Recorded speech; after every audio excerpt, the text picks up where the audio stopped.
Let's talk about consumers versus producers. There's two types of people in this world, and we need to speak in generalities because we're speaking to a lot of people, and most of us are consumers, right? We're yeah, most of us will be, and all of us are going to be consumers. All of us are consumers in the beginning.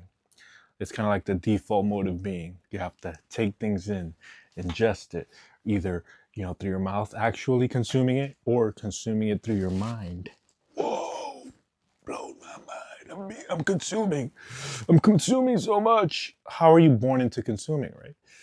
If you're a child, you're just eating, right? You just eat. Oh, all of us eat. All of us are just eating things, right? But we're not actually making it, right? A producer makes things. A consumer eats what the producer makes, right? And you're usually in that state until you grow up and you learn how to produce something. Hopefully, you can produce something, right? But I think the ability to produce is usually shied away from. You're scared to produce because producing, well, one, you need to know how to produce, and two, you have to be brave enough to produce, right? And that's what stops a lot of people.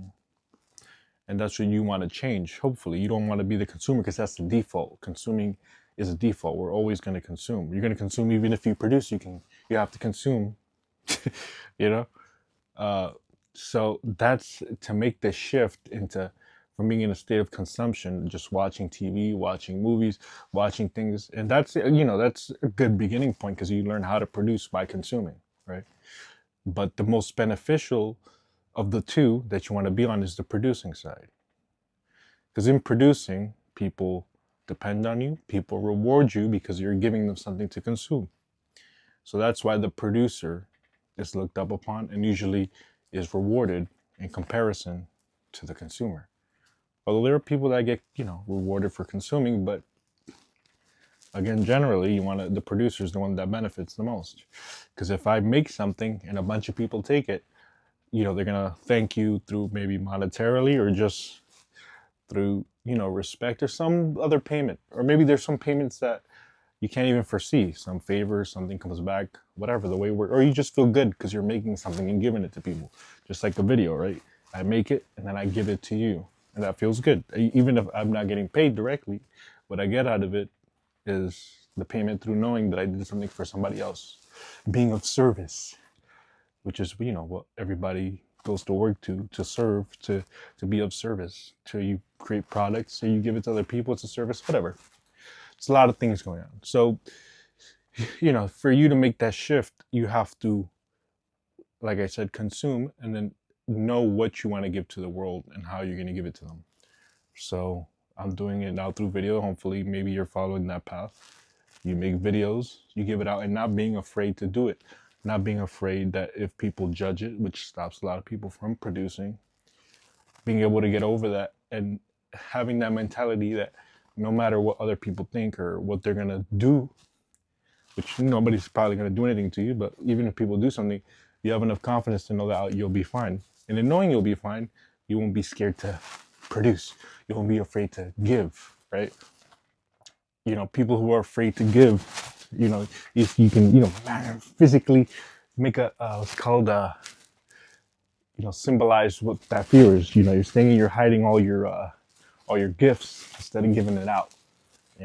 If you're a great talker, you have to talk, and if you're not talking, your voice breaks or whatever.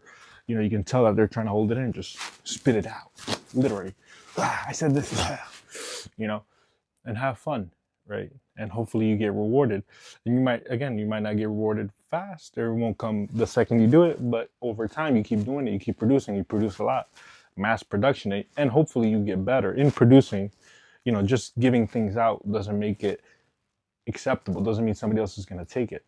You have to make it, and as you're making it, you make it better.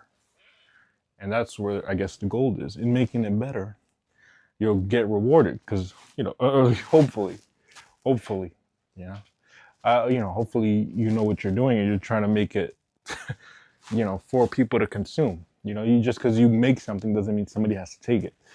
You have to, it's a give and take, you give somebody something, but knowing what they also want is part of the deal.